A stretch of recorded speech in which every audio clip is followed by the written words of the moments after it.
Hello beautiful people, আশা করছি যে যেখান থেকে দেখছেন সবাই সুস্থ আছেন এবং ভালো আছেন। মাঝে মাঝে শহরের ব্যস্ততা, অবিরাম মানুষের ভিড় থেকে দূরে চলে যেতে মন চায়। ইচ্ছে হয় হারিয়ে যাই অজানা পথে প্রকৃতির মাঝে, কিন্তু তার উপায় নেই, চাইলেও পারি না জীবনের পিছুটানের কারণে। কিন্তু চেনা পথ ধরে প্রায়শই আমি কিছুক্ষণের জন্য হারাই প্রকৃতির ছায়াতলে একা একা। বরিশালে যারা থাকেন তারা চিনেন এই জায়গাটা। আজ আমার চলতে চলতে পথে আপনাদের সাথে নিয়ে চলে যাব কাশীপুরের লাকুটিয়ার জমিদার বাড়ির উদ্দেশ্যে। বরিশাল শহর থেকে উত্তর দিকে নতুন বাজার হয়ে 7 কিলোমিটার এগোলেই এই লাকুটিয়া জমিদার বাড়ির দেখা মিলবে। সেই জমিদারি এখন আর নেই, কিন্তু কালের সাক্ষী হয়ে এখনও ধ্বংসাবশেষ হয়ে কিছুটা অংশ দাঁড়িয়ে আছে স্মৃতির সাক্ষী হয়ে। বাংলার আনাচে কানাচে ছড়িয়ে ছিটিয়ে আছে ইতিহাস আর ঐতিহ্য। তার মধ্যে অন্যতম ঐতিহ্যে পরিপূর্ণ এই বৃহত্তর বরিশাল। এ বিভাগের প্রতিটি জেলা উপজেলায় রয়েছে অসংখ্য ইতিহাস। আমি বহুবার লাকুটিয়া জমিদার বাড়িতে এসেছি, কিন্তু এর ইতিহাসটা সঠিকভাবে জানা হয়নি। এবার চেষ্টা করলাম এর ইতিহাসটা জানার। লাকুটিয়া জমিদার বাড়ির ইতিহাস 400 বছরের পুরনো। স্থানীয় একজনের তথ্য মতে জানলাম, লাকুটিয়া জমিদার বাড়ির শিলালিপি থেকে জানা গেছে প্রায় 1700 সালে রূপচন্দ্র রায়ের ছেলে রাজাচন্দ্র রায়ের হাত ধরে ইট পাথর আর সুরকির গাঁথুনিতে নির্মাণ করা হয় লাকুটিয়া জমিদার বাড়িটি। এই জমিদার বাড়িতে ঢোকার আগে হাতের ডান পাশে পাবেন লাকুটিয়া জমিদারদের মন্দির আর সমাধিসৌধ। এই স্থাপনাগুলো বেশিরভাগই আটচালা দেউল রীতিতে তৈরি করা হয়েছে।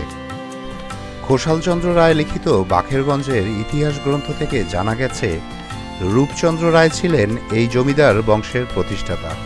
তার পুত্র রাজচন্দ্র রায়ের সময়ে এর প্রতিপত্তি বাড়ে।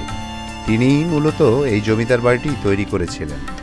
তার বসানো হাটকে সবাই বলে বাবুরহাট। তিনি প্রজাদরদি ছিলেন। লাকুটিয়া থেকে বরিশাল অবধি রাস্তা তার আমলেই তৈরি হয়েছিল।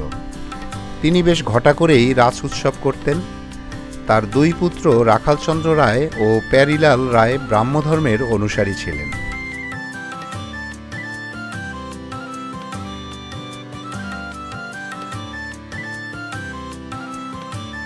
প্রাচীনকালের স্থাপত্য নির্মাণশৈলীর অবাক করার মতো। এই পুরনো জরাজীর্ণ জমিদার বাড়িতে ঘুরে ঘুরে দেখছিলাম আর ভাবছিলাম, একটা সময়ে কতই না জৌলস ছিল এখানে, ছিল শান শওকত। এই বাড়ির প্রতিটি ইট তারই সাক্ষী বহন করে। যখনই আমি কোনো পুরনো রাজবাড়ি বা জমিদার বাড়িতে যাই, সে আমাকে মনে করিয়ে দেয় ক্ষমতা, প্রতিপত্তি, জৌলস চিরকাল থাকে না, সবই একটা সময়ে শেষ হয়ে যায়। লাকুটিয়া জমিদারদের সবথেকে সুন্দর স্থাপনাগুলো হলো মন্দিরগুলো। সবচেয়ে উঁচু মন্দিরের শিলালিপি থেকে জানা গেছে অস্ট্রেলিয়া প্রবাসী পঙ্কজ কুমার রায়চৌধুরী তার স্বর্গত পিতা সুরেশ কুমার রায়চৌধুরী এবং মাতা পুষ্পরানী রায়চৌধুরীর পুণ্যস্মৃতির উদ্দেশ্যে এটি তৈরি করেছেন। এখানে 3টি মন্দির, 2টি পুরনো বাড়ি ও একটি বিশাল দিঘি রয়েছে। লাকুটিয়া জমিদার বাড়ির ভবন জীর্ণ, ঝুঁকিপূর্ণ উল্লেখ করে প্রবেশ নিষেধ নোটিশ টাঙানো আছে ঢোকার মুখেই।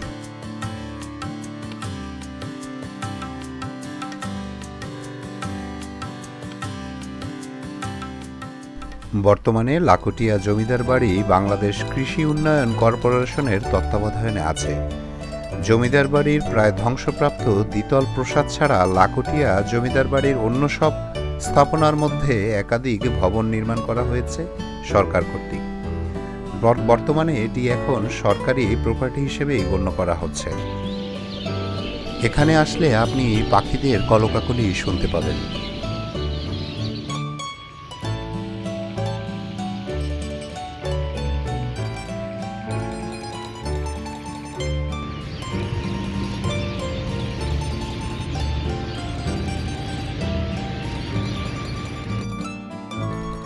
এই জমিদার বাড়ির এলাকা অনেক বড়, যা ভাষায় বলে প্রকাশ করা যায় না।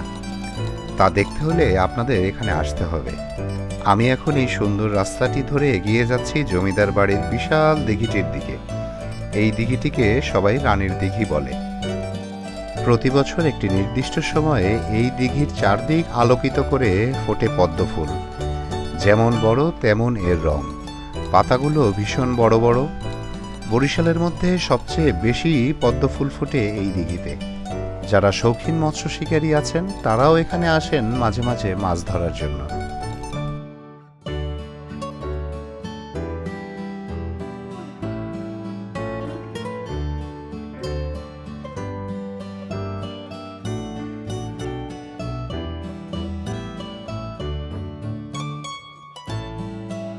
যেহেতু আমি একজন প্রকৃতিপ্রেমী মানুষ, আমি আমার প্রতিটি ভিডিওতে প্রকৃতি নিয়ে কিছু বলি। আজও তার ব্যতিক্রম হলো না। প্রকৃতি আমাকে ব্যাপকভাবে টানে। শহরের যান্ত্রিকতার ভিড়ে ইট পাথরের মাঝে আমার দম বন্ধ লাগে। তাই আমি প্রতি সপ্তাহে শহর থেকে দূরে প্রকৃতির মাঝে ঘুরতে যাই, যা আমার মনকে শান্ত করে দেয়। যদি শহরের যান্ত্রিকতা ছেড়ে আপনি কিছুটা শান্তির জন্য সবুজ প্রকৃতিতে এসে নিজেকে শান্ত করতে চান, তাহলে এই জায়গাটি হতে পারে আপনার জন্য আদর্শ। আগেই বলেছিলাম লাকুটিয়ার জমিদার বাড়ির আয়তন অনেক বড়। এখানে প্রচুর ফসলি জমি আছে। পুরো জায়গাটা এখন বিএডিসি এর তথা বাংলাদেশ কৃষি উন্নয়ন কর্পোরেশনের তত্ত্বাবধানে আছে। এখানে তারা ধানের চাষ করে ও ধানের ফলন বাড়ানোর জন্য করে গবেষণা। বিভিন্ন জাতের ধান রোপণ করেন তারা। সুবিশাল ফসলি জমিতে ধানের ক্ষেতটি সবুজ কার্পেটের মতো মনে হচ্ছে। চারিদিকে শুধু সবুজ আর সবুজ। কবিগুরু রবীন্দ্রনাথ ঠাকুরের কবিতার কথা মনে পড়ে গেল। বহুদিন ধরে বহুকোশ দূরে, বহু ব্যয় করি বহু দেশ ঘুরে, দেখিতে গিয়েছি সিন্ধু, দেখা হয় নাই চক্ষু মেলিয়া, ঘর হতে শুধু দুপা ফেলিয়া, একটি ধানের শীষের উপর একটি শিশির বিন্দু।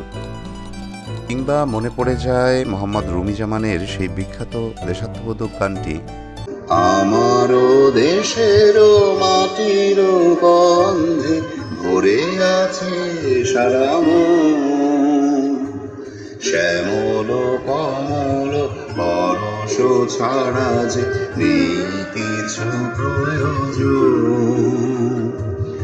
আমারও দেশেরও মাটিরও গন্ধে ভরে আছে সারা মন, শ্যামল কমল পরশ ছাড়া যে নেই কিছু প্রয়োজন।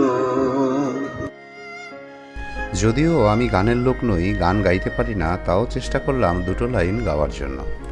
বাংলার ষড়ঋতুর বৈচিত্র্য আপনি এখানে এসে উপভোগ করতে পারবেন। এক এক ঋতুতে প্রকৃতির এক এক সৌন্দর্য প্রস্ফুটিত হয় এখানে। যদিও এবার আমি এসেছি শীতের শেষ ভাগে। পাখিদের কলকাকলিতে মুখরিত এই জায়গাটি। এই জমিদার বাড়ির যে রানীর দিঘিটি রয়েছে তার পাশেই রয়েছে বিশাল একটি আমবাগান। শীতের সময় এখানে অনেকেই আসেন পিকনিক করতে।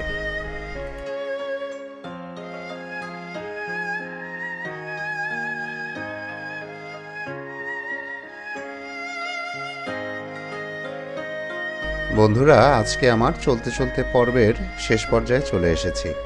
আপনাদের সাথে আবার দেখা হবে নতুন কোনো জায়গায়, নতুন কোনো পথে।